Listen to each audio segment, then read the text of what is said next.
Bonjour Alain Rennes. Bonjour. Merci d'être avec nous ce matin sur Sud Radio. Vous êtes directeur de l'association Pays de l'Ours ADET. Pour vous, est-il mort ?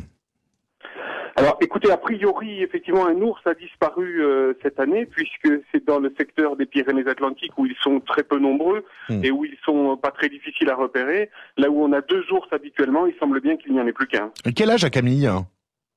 Alors écoutez, déjà, il y a une discussion à avoir sur quel ours il s'agit. Ah d'accord. A priori, il ne s'agirait pas de l'ours Camille, qui était un vieil ours, effectivement, qui aurait disparu depuis quelques années déjà, mais il y a eu une confusion pendant longtemps avec un autre ours, qui n'avait pas précisément de nom et qu'on a appelé Aspe Ouest, puisque c'est le secteur qu'il fréquentait, et qui, lui, était un ours qui avait une 12aine d'années à peu près, un ours malade, parce qu'on peut voir quelques photos circulent en ce moment, c'est un animal qui avait une maladie de peau sur l'arrière-train, et qui avait le cul tout pelé, c'est qu'on peut dire, et qui, lui, effectivement, il semble bien que ce soit lui qui est disparu, que c'était lui le dernier ours de souche pyrénéenne. Et par contre, ce n'était pas un vieil ours, puisqu'il n'avait que 12 ans, donc ce n'est pas l'âge qui aurait emporté cet animal. Alors, c'est l'extinction, quoi qu'il en soit, d'une espèce.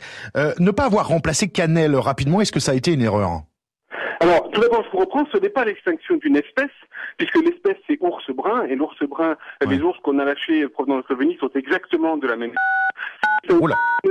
C'est une origine géographique.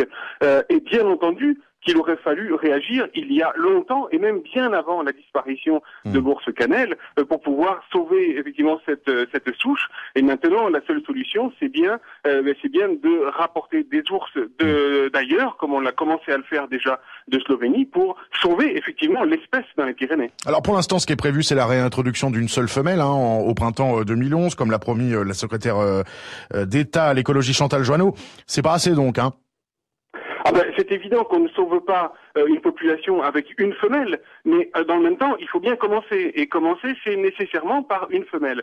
Faut pas oublier que dans le secteur, il reste quand même 2 ours qui sont 2 mâles. Donc Néré, qui est un jeune ours né dans les Pyrénées, mais issu des ours qu'on a lâchés en Slovénie, et celui qu'on a appelé Canelito, le dernier ourson de la femelle Cannelle, qui lui a donc 50% entre guillemets de gènes pyrénéens et 50% de gènes d'origine slovène. Bon, est-ce que pour vous la France et l'Espagne, les gouvernements sont responsables oui, alors vous parlez pas d'extinction vous, mais enfin en tout cas de la raréfication de ces ours?